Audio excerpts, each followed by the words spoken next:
Olá, esse é o curso do Eros ao Amor Romântico, o amor na história e na arte, mais um curso oferecido pelo Instituto Suassuna. Meu nome é Vitor Crete, historiador, e agora a gente vai começar o curso. Bom, para a gente poder começar a entender um pouco melhor essa noção de Eros, de amor e toda essa ideia que envolve o amor, eu gostaria de chamar a atenção para 3 definições, que existem aqui. Meio aleatórias, afinal, falar de amor são tantas e tantas definições que a gente poderia encontrar. Eu selecionei 3 de momentos distintos, de tradições distintas. A primeira delas a gente vai encontrar num texto clássico do Platão, escrito ainda no século IV, antes de Cristo, obviamente, que diz o seguinte: aquilo que, com efeito, deve dirigir toda a vida dos homens, doa que estão prontos a vivê-la nobremente, eis o que nem a ascendência pode incluir tão bem, nem as honras, nem a riqueza, nem nada mais como o amor. Como vocês podem ver, então, para Platão, o amor parece ser algo vinculado a uma força, um guia da vida. A gente vai retomar esses valores mais para frente. Uma outra, também uma definição extremamente clássica e fundamental na nossa tradição cultural, você vai encontrar na Bíblia Sagrada, na primeira carta de Paulo aos Coríntios, capítulo 13, dos versículos 4 a 6. Na verdade, todo o capítulo 13 vai versar sobre o amor, mas essa parte me chama a atenção particularmente, que diz o seguinte: o amor é paciente, o amor é bondoso, não inveja, não se vangloria, não se orgulha, não maltrata, não procura seus interesses, não se ira facilmente, não guarda rancor. O amor não se alegra com a justiça, mas se alegra com a verdade. Também uma definição extremamente interessante, vinculada à tradição cultural e que todos nós temos acesso a todo instante. Uma outra já bem mais recente, dos anos 60, publicada num livro do Vinícius de Moraes chamado Para Viver um Grande Amor, um livro que mistura crônicas e prosa, portanto, e poesia. E o texto que dá título ao livro, Para Viver o Grande Amor, um texto maravilhoso, em que uma das frases ele diz o seguinte: para viver um grande amor, primeiro é preciso sagrar-se cavalheiro e ser de sua dama por inteiro, seja lá como for. Há que fazer do corpo uma morada, onde clausure-se a mulher amada e postar-se de fora com uma espada, para viver um grande amor. Mas a gente, depois de ver essas 3 definições, uma coisa se apresenta de maneira extremamente problemática, São 3 definições tão interessantes de amor, mas que a priori não se combinam, não se explicam nada. Por isso mesmo, eu gostaria de chamar a atenção para um outro texto, um conto do Machado de Assis, chamado O Espelho, Em um trecho desse conto, um dos personagens, o personagem chamado Jacobina, diz a seguinte frase: os fatos explicarão melhor os sentimentos. Os fatos são tudo. A melhor definição de amor não vale um beijo de moça namorada. Ou seja, tudo bem, as 3 definições são maravilhosas, mas o amor é muito mais do que isso, é muito mais do que teoria. O amor é uma experiência. O amor é um fato vivenciado, experienciado. Mas eu sou historiador e, como historiador, eu necessariamente vou ter que voltar aos conceitos. E justamente por ser historiador, acho melhor a gente voltar nos conceitos antigos, Ver como essa noção de amor ela foi constituída na antiguidade. E nesse momento, eu chamo então o auxílio dos gregos. A Grécia é, sem dúvida nenhuma, uma das civilizações mais interessantes e mais fundamentais para a história do Ocidente, uma das fontes da civilização ocidental. E por isso mesmo, eu gostaria de chamar a atenção para alguns elementos ali da cultura grega. Como vocês sabem, os gregos eles são os grandes inventores da razão ocidental, e portanto da filosofia, do pensamento, e tudo mais. E uma das características interessantes da cultura grega é que os gregos eles têm uma grande diversidade de conceitos. Ou seja, quando a gente tenta traduzir palavras do grego antigo para o português, por exemplo, ou para qualquer outra língua moderna, a gente vai perceber o seguinte, que os gregos têm uma diversidade de palavras que na nossa língua significam um só termo. É assim, por exemplo, os termos que nós temos hoje, como trabalho, como tempo, como cidadania, os gregos têm uma infinidade de palavras para pensar esses termos. É o mesmo caso da palavra amor. Para os gregos, existem pelo menos 3 conceitos de amor, certo? E esses 3 conceitos convivem hoje como se fossem apenas uma mesma coisa. O primeiro desses conceitos que nós vamos ver, que é um conceito que surge na Grécia, mas que vai ter uma forte presença na tradição cristã, né, é o conceito de ágape, né? Ágape é uma espécie de amor, é uma noção de amor que se distingue de todos os outros. Por quê?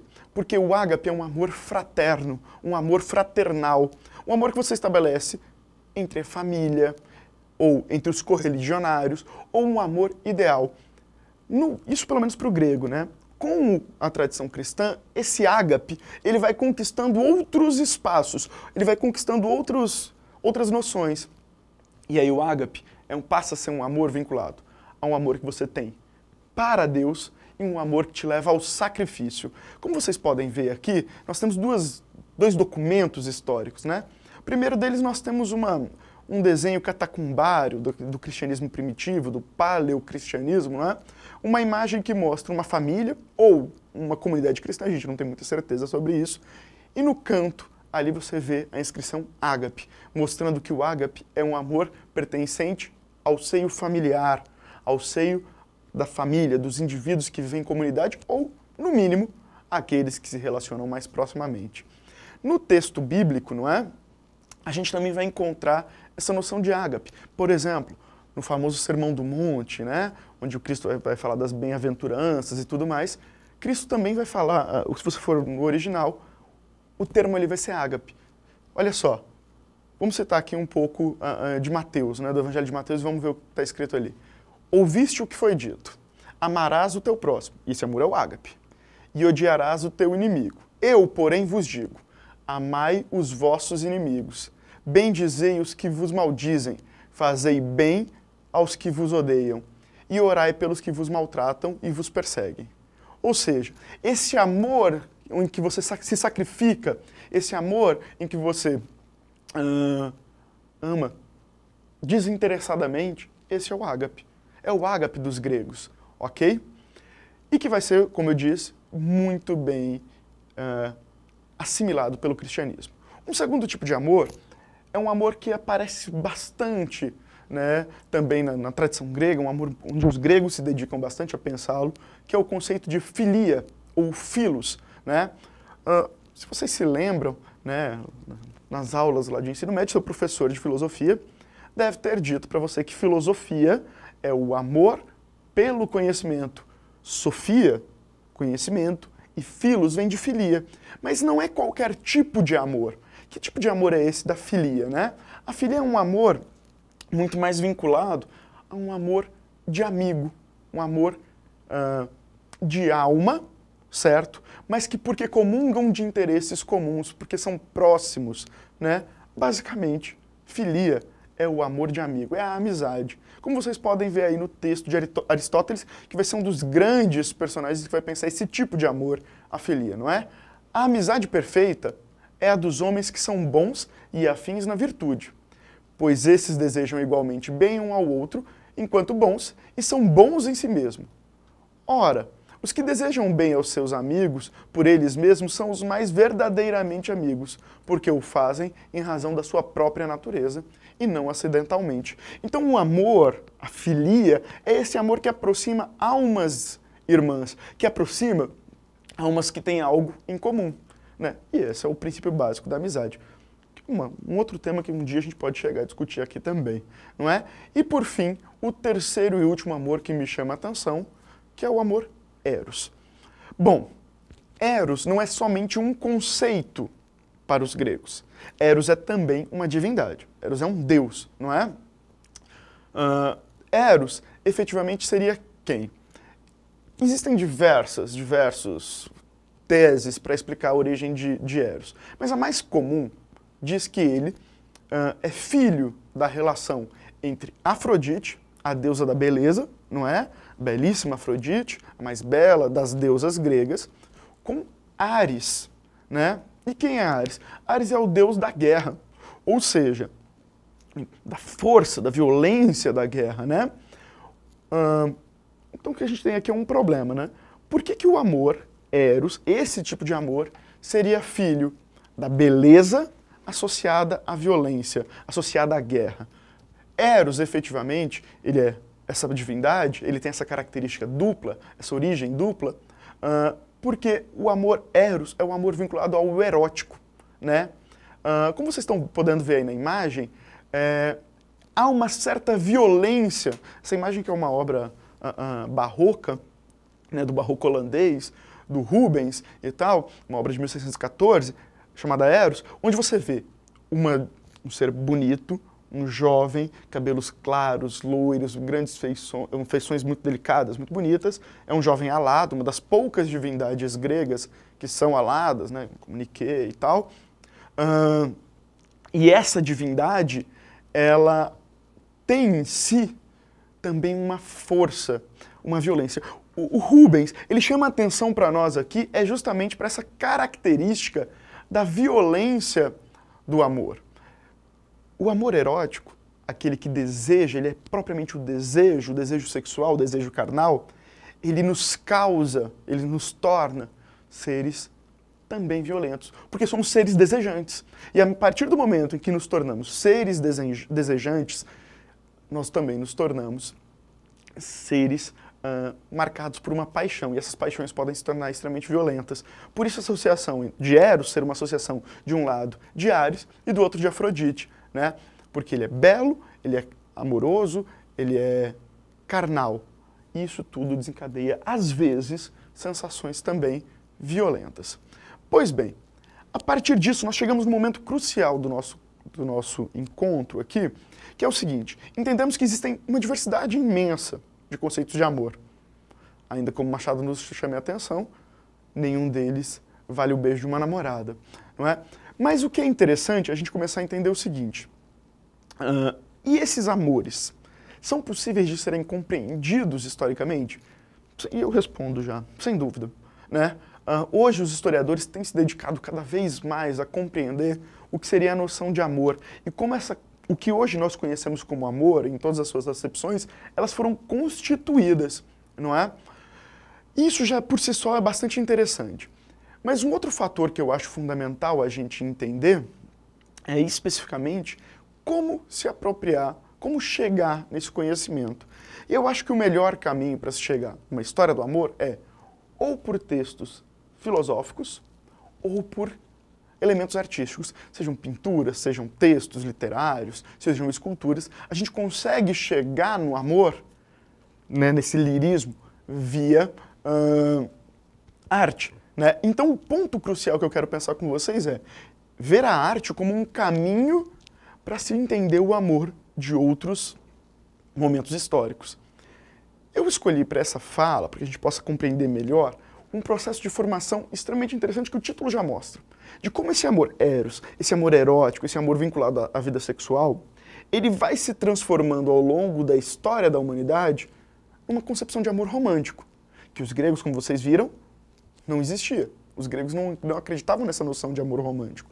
Então a grande questão que nós vamos ver por aqui é como se cria a noção de amor. Lá por volta do século XI, XII, sobretudo, como surge, como se inventa, a humanidade inventa o amor. E por isso mesmo, eu vou fazer um breve histórico do Eros para a gente chegar, né, efetivamente na sublimação desse Eros e na transformação desse Eros em romântico, em romantismo. Quer dizer, em amor romântico, ok? Vamos lá. Bom, para que a gente possa fazer isso, eu vou pegar alguns momentos cruciais da história, não é? Um deles, sem dúvida nenhuma, é de um período dos mais interessantes da história da humanidade, que é a pré-história.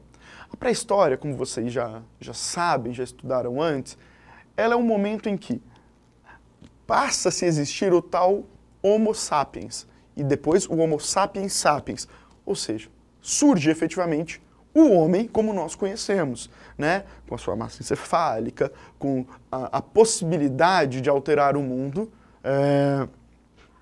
efetivamente. Por isso é uma idade, é um período da história da humanidade extremamente interessante, porque vai ter algumas das transformações mais intensas da história da humanidade. E essas histórias, elas se dão em vários momentos, e um primeiro deles é o chamado período paleolítico, que vai mais ou menos, os historiadores variam as datas, né? Mas, pegando a classificação mais clássica, de 50.000 a.C. até mais ou menos 10.000 a.C. Esse momento, os homens começam a se agrupar.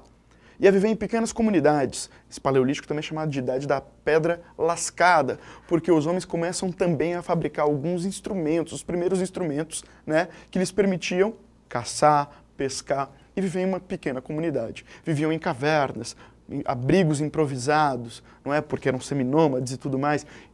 Então, de novo, esse período também pode ser chamado de Idade das Cavernas, um nome horroroso, mas que existe por aí. E o que se refere à vida sexual ali, a gente sabe muito pouco, né? Até porque, primeiro, esses indivíduos não dominavam a escrita. Então, o que nós temos são objetos artísticos, pinturas rupestres ou algumas pequenas esculturas. E as pinturas rupestres quase não aparece a figura humana no período paleolítico. Então, a gente sabe muito pouco sobre essa vida sexual por causa disso. No entanto, uma coisa nos chama a atenção. Aos montes existem diversas esculturas que representam personagens femininas, as chamadas Vênus paleolíticas. Vênus é uma referência à deusa romana da beleza, né? Vênus. São figuras femininas, são diversas. Não existe no período paleolítico, não se conhece pelo menos, nenhum tipo de escultura masculina, grande parte delas são femininas. Essas Vênus todas também são chamadas de Vênus esteatopígias, ou seja, esteatopígia é uma referência a uma doença, onde você tem o alargamento das nádegas muito grandes. Tá? Essas personagens todas elas são assim, elas têm caracteres sexuais femininos extremamente avantajados, seios fartos, quadris largos, nádegas protuberantes, assim como a sua vagina também. E aí os historiadores da arte, os arqueólogos, eles se encontraram com essas diversas imagens, como vocês estão vendo aí na Vênus de Willendorf, né, uma dessas encontrada em Viena.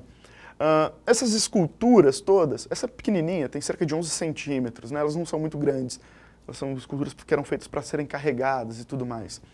Essas esculturas todas, elas têm essas características. E aí os historiadores pensam, por quê? Por que esses caracteres sexuais femininos tão destacados? E a grande questão é, muito provavelmente, esses homens ainda não dominavam, né, não percebiam, na verdade, que era fruto das relações sexuais que se vinham os filhos, os descendentes. Eles achavam que as mulheres davam à luz, geravam os filhos completamente sozinhas, né? O sexo não era vinculado à reprodução. E, portanto, o que a gente percebe? A mulher é mágica. A mulher é um ser sagrado. Por isso mesmo, o que a gente vai começar a perceber é o seguinte, é que essas mulheres, elas passam a ser cultuadas. Daí essas esculturas todas, né? Mas o que a gente pode perceber, então, é que a vida sexual feminina, a masculina a gente já não tem tanto conhecimento, a feminina era iniciada a partir, geralmente, da menarca, marcada por uma violência, né? As mulheres eram, sim, respeitadas e tal, mas as relações sexuais eram sempre marcadas pela violência, pela virulência masculina, né? E essas mulheres pertenciam a todos os homens do bando, não tinha uma divisão muito... não havia monogamia, não havia noções de casamento, nem nada disso, certo? Mas essa situação da mulher como sagrada, da mulher como algo interessante, ela é mudada num período posterior, mais ou menos. Aqui já as datas ficam mais seguras, de 10.000 a mais ou menos 4.000 a.C., não é? O chamado período neolítico. Esse período é um período extremamente interessante, tá? Primeiro, a gente começa a perceber que nas pinturas rupestres do neolítico, a gente já começa a encontrar cenas de sexo como essas que vocês estão vendo aqui.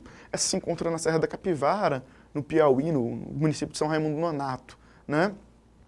Essas cenas, elas já mostram relações sexuais. E nos mostram, inclusive, e são várias, né, essa é só um exemplo delas, que existem relações de coito, relações sexuais feitas frente a frente. Então o sexo, ele se vê transformado. Você tem num primeiro momento o sexo de cócoras, muito parecido com o sexo de animais quadrúpedes e tal, e agora esse sexo passa a ser feito frente a frente, olho no olho, o que desenvolve outras noções sexuais, dentre elas, uma espécie de carinho vinculado ao indivíduo. Mas mais radical do que isso, uma transformação mais radical que isso, é a chamada Revolução Neolítica ou Revolução Verde, que é basicamente o desenvolvimento da agropecuária. Descobre-se que era possível plantar e que isso daria frutos e alimentos e que era possível criar animais. Bom, mas o que isso tem a ver com eros, com relação sexual. Não parece a priori ter nada a ver. Mas isso é extremamente transformador por vários aspectos. O primeiro deles é o seguinte: com a criação de gado e com a plantação, você desenvolve uma nova noção, que é a noção de propriedade privada. Isso já é radical. Segunda transformação fundamental: com isso passa-se a criar animais e percebe-se, né, que por exemplo, aquela ovelha desgarrada, aquela ovelha que não ficava no meio do rebanho, essa ovelha não engravidava. E, portanto, se tem uma noção nova aí, que é a seguinte: o homem participa da reprodução. Né? E se o homem participa da reprodução e ele tem propriedade privada, aí as coisas se transformam radicalmente. Por quê? Porque o homem estava acumulando propriedade privada, ele precisava ter certeza que os descendentes dele, e não de qualquer outro, seriam aqueles que herdariam os seus bens. Como é que ele vai garantir isso? Cria-se, então, a monogamia feminina, que depois vai se transformar em casamento, não é? Ainda que para o homem seja polígamo. A mulher, ela vai ter um homem só, para garantir que os bens daquele homem sejam repassados para os seus descendentes. Certo? Bom, e aí começa a se desenvolver aos poucos essa noção de monogamia, pelo menos para as mulheres. Mas já dando um passo à frente, dando um passo além, para a gente poder entender um pouco mais desse eros, não é? Seria interessante a gente retomar agora os gregos. Eu sei que nós já falamos dos gregos, mas ali era para pensar um pouco essa noção de eros. Agora eu gostaria de pensar com vocês, efetivamente, é como esse eros se desenvolve dentro, né, da cultura grega. Olha, isso eu gostaria de fazer uma ressalva, uma breve ressalva. Os gregos, eles são uma população imensa, de diversas cidades, e essas cidades são autônomas entre si. E por isso existem algumas diferenças entre cada uma dessas cidades. Para dar mais clareza para vocês, eu estou falando no modelo ideal, que é o modelo representado por Atenas, tá certo? A cidade de Atenas, né, ela vai ser o que vai estar sendo mostrado para vocês aqui, ok? Então vamos lá. Como é que a gente poderia pensar essa noção de amor entre os gregos? Como eu disse para vocês, já avisei antes, os gregos existem diversas concepções de amor, diversas concepções de desejo, diversas concepções de sexualidade, né? Mas entre os atenienses, uma coisa me chama bastante a atenção, e é bastante interessante. Maurice Sartre, um historiador da sexualidade, vai definir o seguinte, que os gregos, apesar do nome ser bastante ruim, os gregos teriam uma vida erótica bissexual, ou tendente à bissexualidade, próxima à bissexualidade. Essa expressão é uma expressão extremamente moderna, do século XX, tá? Na verdade, final do XIX, segunda metade do XIX e início do XX, os gregos sequer conheciam esse nome. Mas, de certa forma, a expressão bissexual explica um pouco, né, da vida sexual desses gregos. Primeiro elemento fundamental, né, para a gente poder pensar essa bissexualidade. Os gregos, eles têm uma vida na polis, ou seja, na cidade, no espaço público, e uma vida sexual privada, no oikos. Oikos, em grego, é casa. Então, uma vida sexual privada e uma pública. E nessa vida sexual pública e nessa vida sexual privada, as relações são distintas. E mais, com gêneros distintos. A gente vai ver isso com mais clareza, mas a vida sexual privada, geralmente com mulheres, e a vida sexual pública, geralmente com homens, né? E aí a gente começa a perceber isso, que é muito interessante, que os gregos, eles têm uma infinidade de noções de amor, né? O primeiro intelectual a se dedicar, de fato, a entender essa vida sexual, outros já tinham escrito, mas o cara que vai revolucionar tudo isso é o Michel Foucault.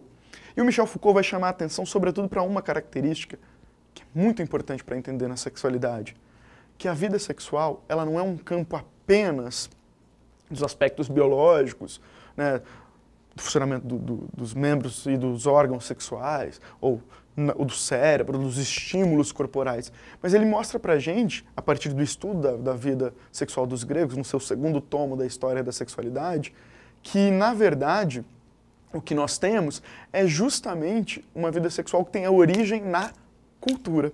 A cultura é o ponto fundamental de partida da sexualidade. Os indivíduos, eles organizam sua vida sexual pela cultura. E aí a cultura grega nos é bastante interessante, porque ela tem uma diversidade de coisas. Uma infinidade. Nós só aqui vamos falar de alguns aspectos apenas.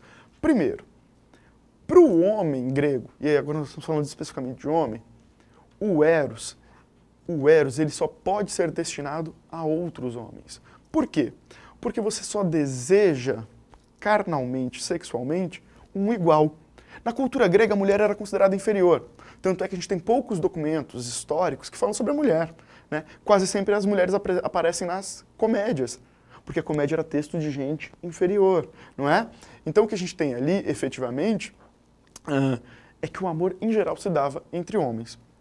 E esse amor se dava entre homens, em tese, iguais, muito parecidos. Em que sentido? Ambos cidadãos. A cidadania é uma característica fundamental da vida do homem grego, comunidade política, participar da política, e, portanto, esses homens, esses que participavam da política, cidadão é esse que participa da política, que decide coletivamente o rumo da cidade. Esses homens, eles participavam de um processo no qual eles se amavam eroticamente, com algumas regras, a gente vai ver isso, né? Mas com uma função muito clara, que é uma espécie de pedagogia. Esse processo é chamado de pederastia. Pederastia, se a gente fosse voltar no termo em si, seria mais ou menos o amor pelos jovens, certo? O amor eros, né? Erótico ali e tal. Paidós é jovem e eros vem de amor. Ou seja, o que a gente está tendo ali, efetivamente, a pederastia seria algo como o amor pelos jovens, não é? Mas na prática, o que é isso? Para poder compreender bem isso, é o seguinte: essa pederastia ela tem uma característica formativa. Por isso é interessante a gente pensar um pouco a educação grega, a paideia, como ela é chamada, não é? Qual é o objetivo da paideia? É um conceito que aparece em Aristóteles, em Platão, que é a kalokagatia. Kalokagatia seria a junção de elementos morais e estéticos. O homem só é feliz quando ele é belo e bom, né? Por isso, kalokagatia seria justamente a busca da felicidade suprema, da completude do cidadão, que seria um indivíduo belo e bom.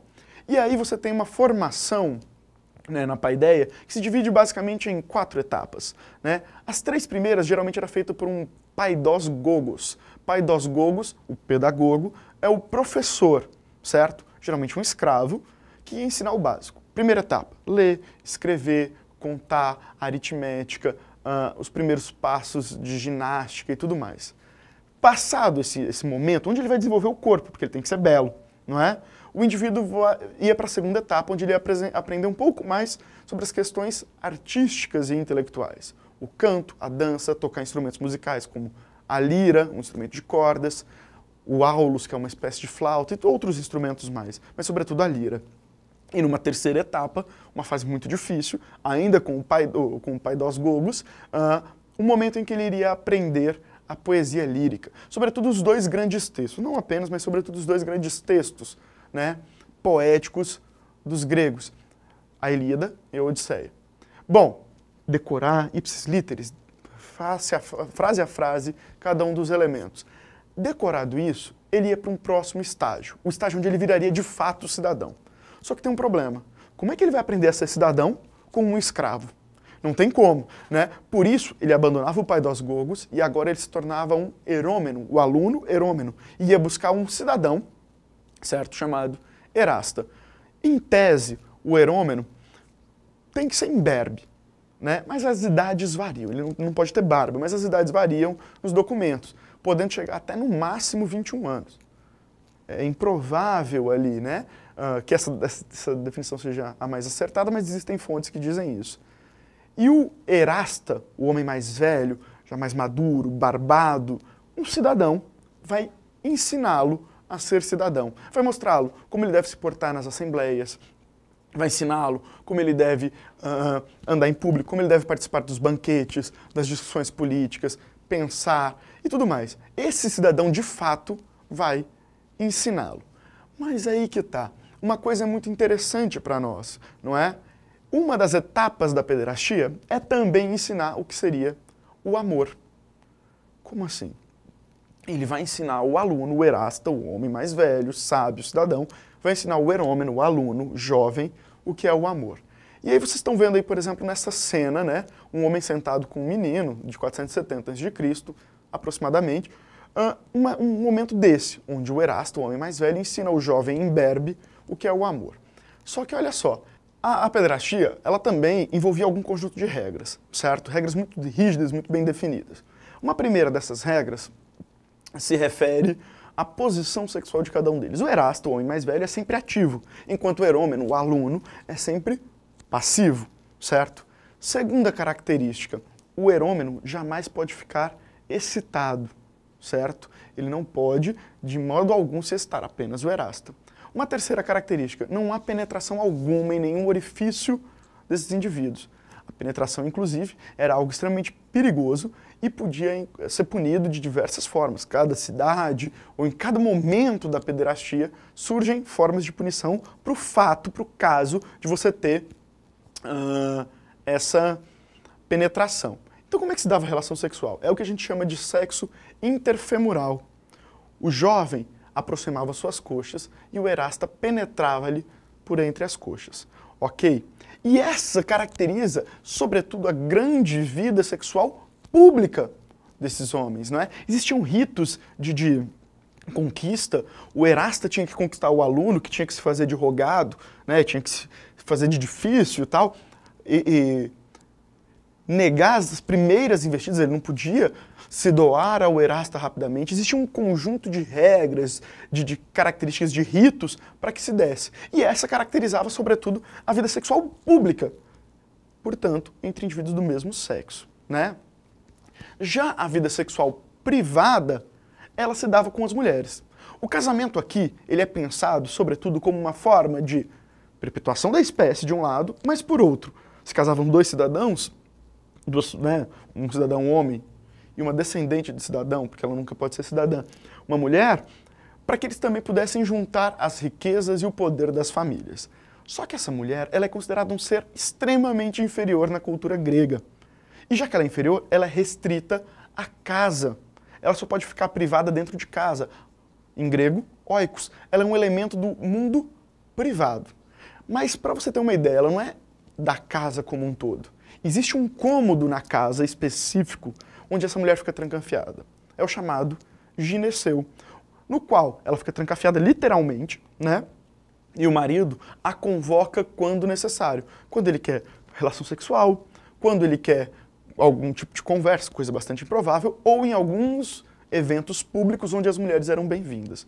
Mas quase sempre as mulheres ficavam trancafiadas no oikos, no gineceu dentro do oikos. Essas mulheres, elas quase sempre estavam sob domínio masculino, sejam dos pais, dos maridos, e caso o marido morresse antes que ela, dos filhos, não é? Eram educadas para o casamento, eram educadas para cuidar da casa, educadas para cuidar dos escravos, e quase sempre. Como vocês podem ver, a gente não tem, inclusive, vocês sabem, muitas representações femininas gregas, né? As mulheres não são representadas pelos artistas, por exemplo. Apenas em alguns raros casos, como vocês estão vendo aí, não é? O fundo de uma taça, onde mostra uma relação sexual entre homem e mulher. Mas eu gostaria de chamar a atenção. Com toda a certeza, nós podemos afirmar que essa mulher, ela não é a esposa deste indivíduo, tá? Como é que eu posso dizer isso? Porque a esposa, ela devia ser preservada. Então quem é essa mulher? Provavelmente é uma das falenas, uma das prostitutas, né, que existiam aos montes, na Grécia, e que serviam sobretudo para os banquetes. Na hora dos banquetes, os indivíduos comiam, bebiam, conversavam e traziam prostitutas, homens ou mulheres, onde eles, e a partir disso, depois do banquete, já mais embriagados e tal, esses indivíduos mantinham relações sexuais. Então a vida erótica do homem grego é um pouco mais libertária do que a gente imagina. E atende a regras culturais muito distantes da nossa, certo? E o que é interessante é que essa liberdade sexual, ela vai ser levada para Roma. Para a gente poder pensar um pouquinho em Roma, eu gostaria de chamar a atenção para uma frase de um poeta romano chamado Horácio, que diz o seguinte: a Grécia cativa cativou o seu rude conquistador. O que isso quer dizer? Olha só, Roma é o império, né, militar, expansionista, que vai conquistar a Grécia, certo? E ali na Grécia, esses romanos, eles vão efetivamente conquistar várias regiões, dentre elas a Grécia, e vão aos poucos absorvendo os elementos da cultura desses povos dominados. Uma dessas culturas é a cultura grega. Com essa diversidade sexual, sobretudo para o homem, né? As mulheres a gente tem poucos relatos, mas acredita-se, com uma certa dose de certeza, que elas também mantinham relações homoeróticas, homoafetivas e tal. Então eles vão absorver dos gregos essa grande liberdade sexual. Mas um dos outros povos básicos da formação da cultura romana são os etruscos, né? E a gente sabe muito pouco sobre os etruscos. A gente sabe muito pouco, mas um dos documentos mais certeiros sobre a cultura etrusca é um sarcófago chamado Esposos de Cerveteri, que vocês estão vendo aí na imagem, não é? Que mostra uma relação conjugal mais afetuosa entre homem e mulher. Então os romanos, o que a gente vai começar a perceber é que eles vão misturar diversos elementos culturais, mas essas duas matrizes vão ser fundamentais. A grande diversidade sexual grega e a aproximação de um elemento mais afetuoso dentro do casamento. Não estou dizendo aqui que o casamento era feito por amor, nem disso, mas a mulher ela tinha mais espaço, era mais respeitada, não ficava trancafiada em casa e coisas do tipo. O casamento ele era tido apenas como um elo político, uma forma de aproximação política desses indivíduos, não é? Eles se aproximavam, portanto, de maneira a juntar riquezas, a estabelecer elos militares, elos políticos e coisas do tipo, certo? E aí, mas não havia uma noção de exclusividade sexual, né? É comum um indivíduo ser casado, ter sua esposa e ter diversas amantes publicamente. E isso não era um problema para a esposa, não era um problema para ele, a diversidade sexual era muito maior. E aí a gente começa a perceber o seguinte, e o porquê disso, né? É porque o sexo é considerado algo sagrado. O sexo é algo bom, é uma forma de aproximar-se dos deuses. Então o Eros aqui não é tido como algo perigoso ou como algo pecaminoso, ainda não existe a noção de pecado, obviamente, mas sim como algo sagrado. Uma prova cabal disso são as pinturas murais encontradas em Pompeia. Pompeia era uma cidade rica, comercial, Pompeia e Herculano, duas cidades vizinhas lá do Império Romano, extremamente ricas, que ficavam nas bases do vulcão Vesúvio, que vai entrar em erupção ainda no século I e vai cobrir essa cidade. A cidade vai ficar perdida durante muito tempo, e no finalzinho do século XVIII, né, essa cidade vai ser descoberta. E aí o que é interessante, ela está toda coberta de lava. Quando os indivíduos tiram das moradias a lava, eles encontram um conjunto de imagens nas paredes que são fabulosos, que mostram como era a vida desses indivíduos. Além disso, encontram um conjunto de elementos de esculturas, de taças, e todas elas são marcadas por uma mesma temática, como vocês podem ver aí à frente. São o quê? Cenas eróticas, não é? De um lado você tem a taça de Warren, uma taça que foi descoberta no século XIX, é uma taça de prata, onde você tem ali em alto relevo, os gregos eram extremamente hábeis em fazer relevos, né? Você vê ali um alto relevo de uma cena sexual homoerótica, não é? Onde um homem penetra outro. E aqui não há nenhum, diferente dos gregos, que não havia penetração, aqui há uma penetração direta, e essa eroticidade, ela é explícita, né? E ao lado você tem uma mulher, uma bacante, tocada por um sátiro, uma figura mitológica. E olha, se você procurar os murais romanos, você vai encontrar, se você procurar na internet, você vai encontrar uma infinidade de cenas eróticas, dos mais diversos nuances, cenas de triângulos amorosos, cenas dos deuses em atos sexuais. E aí você começa a perceber que na cultura romana isso se torna algo extremamente poderoso. No entanto, essa grande liberdade sexual, eu acho que é um termo correto, uma grande liberdade sexual do romano, ela vai começar a ser freada. Freada quando? Quando há, dentro do próprio Império Romano, a partir do final do século I, a expansão do cristianismo naquela cultura, naquela sociedade. O que vai acontecer a partir do século I é que a sociedade vai aos poucos se convertendo ao cristianismo, para que, em 380, o Império Romano, já depois de Cristo, obviamente, né? Afinal, nós estamos falando do cristianismo, então tem que ser depois de Cristo. Ou seja, em 380 depois de Cristo, o Império Romano, de fato, se transforme em, oficialmente, um Império cristão. E qual a grande questão aqui? A tradição cristã, ela, inspirada na cultura judaica, não é? Hebraica, essa tradição cristã ela não é favorável a essa liberdade sexual. O sexo se institui agora uma noção de pecado, né? E se institui, sobretudo, uma noção nova que já existia ali na cultura hebraico, judaica e tal, mas que vai ser retomado aqui no cristianismo, que é a noção de pecado original. O sexo é o pecado original. Bom, e aí dentro mesmo do Império Romano, essa liberdade sexual começa a ser reprimida.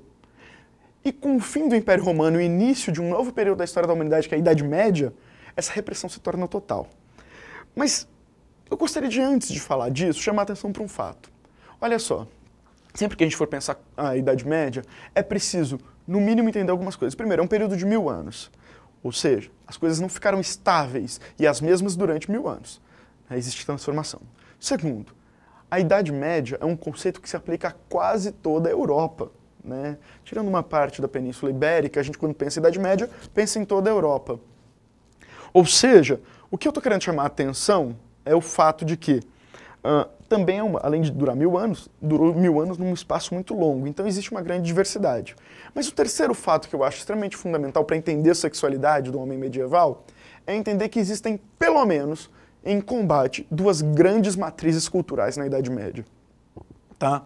De um lado nós temos a cultura erudita. O que seria a cultura erudita, né? A cultura dos intelectuais. E nesse caso, intelectuais são membros da igreja, certo? Escrita em latim e tudo mais. E do outro, uma cultura popular, do homem comum, uma cultura oral e tudo mais. O que a gente sabe mais? A gente sabe mais sobre qual delas? Obviamente, por causa da cultura escrita, a cultura erudita. Então nós vamos começar falando da cultura erudita e as pistas que forem aparecendo de como o Eros se apresenta na cultura popular eu vou dando para vocês ao longo da aula, ok? Bom, e o grande homem que vai pensar essa noção de sexualidade, de erotismo na cultura erudita medieval é Santo Agostinho, né? Santo Agostinho de Hipona, que é um dos teólogos básicos da Igreja Católica, o pai da patrística. A patrística é a filosofia que vai fundar o pensamento católico, não é? E Santo Agostinho, ele é, essencialmente, um neoplatônico. Bom, o que isso quer dizer? Isso quer dizer um monte de coisa, obviamente, mas uma característica me chama a atenção. Platão dividia a existência em dois grandes mundos. De um lado, o mundo das ideias, ou o mundo inteligível, perfeito, não é? E aqui, na Terra, nós teríamos o mundo das coisas, o mundo sensível, que é apenas uma reprodução imperfeita dessas ideias perfeitas. Ou seja, existe uma ideia, um mundo perfeito e o imperfeito. Nós vivemos em qual? No imperfeito, né? As ideias primordiais, já ele como neoplatônico vai adaptar essas ideias à Bíblia, o Santo Agostinho vai dizer o seguinte, que isso seria um mundo divino, um mundo de Deus, certo? Então, o que seria, afinal de contas, a gente? A gente seria, basicamente, criados por Deus, a imagem e semelhança de Deus, mas imperfeitos. E por que somos imperfeitos? E aí a coisa fica muito interessante.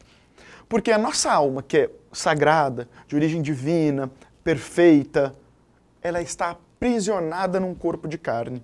E este corpo de carne nos faz pecar. É este corpo de carne que nos torna pecador por excelência, não é? E qual pecado? Todos os tipos, né? Todos os tipos de pecado. Mas um deles chama a atenção. Para que possa existir um corpo de carne, existe o pecado original. E o que é o pecado original? É o seguinte, todos nós, seres humanos, já nascemos pecadores porque somos fruto de uma relação sexual. Ou seja, o Eros, que para o homem romano era extremamente livre, para o grego tinha algumas regras, mas também era bastante livre, agora o Eros passa a ser reprimido, pelo menos na cultura erudita, certo? Então existe um conjunto de controles, de regras para que o indivíduo possa manter relações sexuais. Tem que ser monogâmica, após o casamento, sem objetivar prazer, com fins de procriação. O indivíduo não pode mais manter relações sexuais livremente, né? E aí, se você pegar a Bíblia, existem diversas citações, né? Paulo fala disso quase que o tempo inteiro, Mateus também cita, mas sobretudo Paulo, de como a fornicação, o sexo, o ato sexual é horroroso. Paulo vai falar para os indivíduos para que eles mantenham a castidade, mas que não der para se manter casto, que se casem então, não é? E que os viúvos e as viúvas devem se manter castos o resto da vida. Ou seja, há uma negação, portanto, horrorosa da vida sexual, certo? E por quê? Bom, existem vários indícios, mas talvez o mais interessante desses indícios se encontra num dos textos fundamentais ali da cultura hebraico-cristã, que é o Gênesis. No seu capítulo 3, o Gênesis ele vai contar a história de Adão e Eva, né? E Adão e Eva são quem? São os dois primeiros indivíduos criados por Deus. Adão, do barro, e Eva, de uma costela de Adão. Deus cria os dois e eles deixam no paraíso, um espaço onde eles não tinham que fazer nada, eles não tinham que trabalhar, porque tudo eles podiam retirar do paraíso, né, do jardim do Éden, e tinham que ficar ali. Ambos andavam nus, mas eram tão inocentes que nem sequer percebiam a sua nudez, né? Ambos andavam nus e não tinham lascívia, não tinham sexualidade. Bom, Deus cria o paraíso e deixa os dois livremente. No entanto, faz uma objeção para Adão e para Eva. Adão e Eva poderiam comer tudo o que quisessem, exceto o fruto de duas árvores. A árvore do conhecimento do bem e do mal e a árvore da vida. No entanto, eles estavam ali livremente e Eva conversa com uma serpente que lhe fala para que ela deveria comer o fruto do conhecimento do bem e do mal. E Eva come esse fruto. Além de comer, pega esse fruto e entrega para Adão. E só então, e esse detalhe é muito importante, só então Adão percebe o quê? Depois de comer esse fruto, estamos nus e tem vergonha. Não é? E qual é a grande questão? Eva comeu, estava nua como Adão e ela não percebeu. E por que ela não percebeu? E aí a gente já começa a perceber algumas coisas. É que a mulher, na cultura hebraico-cristã, ela é tida como naturalmente lasciva, erótica, sexualizada. Para ela, a nudez é extremamente aceitável. Adão não. Ele se envergonha. Tanto é que, no decorrer da história, quando Deus se aproxima, ele se esconde, né? E puxa a Eva para se esconder também. E só então, a partir daí, Deus percebe que eles já tinham comido o fruto proibido e os expulsa do paraíso. Eu gostaria de fazer duas observações. Num primeiro momento, essa história demonstra o quê? Que o corpo é pecaminoso, porque eles tiveram que controlar o corpo, cobrir o corpo. O corpo é pecaminoso por excelência, certo? Primeira grande característica é essa. E que esse corpo ele é pecaminoso por quê? Porque ele é erótico, porque ele desperta a sexualidade. Uma outra observação fundamental. Além do corpo ser pecaminoso, a mulher é mais pecaminosa do que o homem. Porque o Adão teve pudor de se defender, ela não. Como vocês podem ver, então, essa observação você pode reparar na imagem. Uma iluminura, um desenho feito numa página de livro aí, né, do século XIV. Essa iluminura mostra Eva dando o fruto proibido para Adão e atrás na árvore a serpente enrolada. Mas repare o rosto da serpente. Ela é a própria Eva, porque a mulher é o pecado em forma de gente. A mulher é o pecado por excelência, ok? E uma terceira observação, essa é muito interessante. Se nós pecamos e fomos expulsos do paraíso, né, e Adão e Eva agora vão ter que trabalhar, ela vai sentir dor para dar o parto, essas são as punições, existe uma compensação. E aqui as coisas se tornam interessantes. E qual compensação é essa? A partir de então, eles podem manter uma relação amorosa. Adão e Eva, eles eram companheiros, amigos, né, eu vou dizer assim. Eles não mantinham nenhum tipo de relação afetiva direta. Agora, eles podem sim se aproximar sexualmente, afetuosamente. E essa ideia é interessante porque vários pintores, vários artistas, ao longo, sobretudo, do século XIX e tal, vão retratar isso. Adão e Eva não mais como pecadores, mas aqueles que permitiram a existência do amor entre o homem e a mulher, não é? Mas ainda assim, o que eu gostaria de chamar a atenção é que a sexualidade, Eros está reprimido. Eros tem que ficar adormecido, certo? E por isso mesmo isso abre espaço para quê? Bom, para o surgimento de um monte de outras coisas. Surge uma nova noção de amor. Não é Eros, não é ágape e nem filia. Surge agora uma invenção típica do século XI e sobretudo XII, que é o chamado amor romântico. Ideia essa que eu acho fundamental, porque é uma ideia força que motiva as pessoas até hoje, assim, né? As pessoas ainda buscam esse ideal de amor romântico cotidianamente, né? Então, para a gente poder entender como é que surge esse ideal, sobretudo, de amor romântico, eu vou ter que retomar uma prática literária, né, do século XI e, sobretudo, do XII. Na verdade, você acha esse elemento em outros momentos da história, mas no século XI e XII eles se tornam efetivamente fundamentais para a cultura do período, não é? Que é o chamado trovadorismo. O trovadorismo é uma espécie de movimento, né, feito por poetas, cantores, andarilhos. O que esses caras vão fazer? Não é? Esses caras vão efetivamente criar um conjunto de canções, né, que são acompanhadas por seus instrumentos musicais, sobretudo de corda e tal, em que eles cantavam viajando por toda a Europa.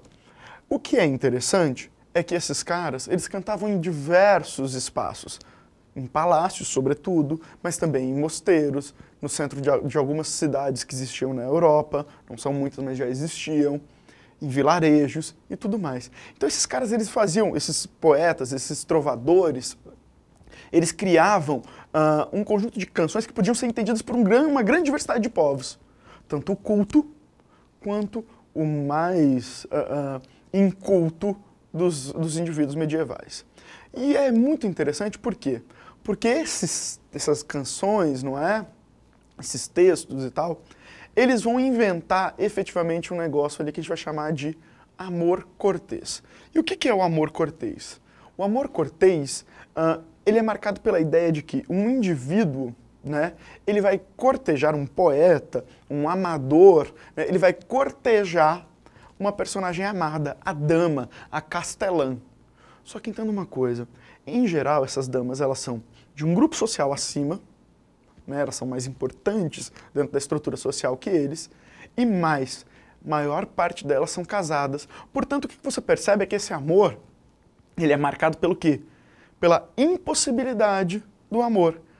Eles se amam, ela também ama ele, mas eles não podem se amar, certo? Então esse amor ele fica apenas no plano das ideias.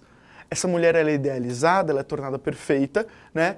E portanto, esse amor que você tem aqui é quase sempre um amor platônico, irrealizável e marcado por uma idealização da amada, da mulher. Além disso, obviamente, existem outros personagens, não é? Os confidentes, tanto da amada quanto do amante, os fofoqueiros, os aduladores, todo um conjunto de personagens que vão ali denunciar ou proteger essa relação.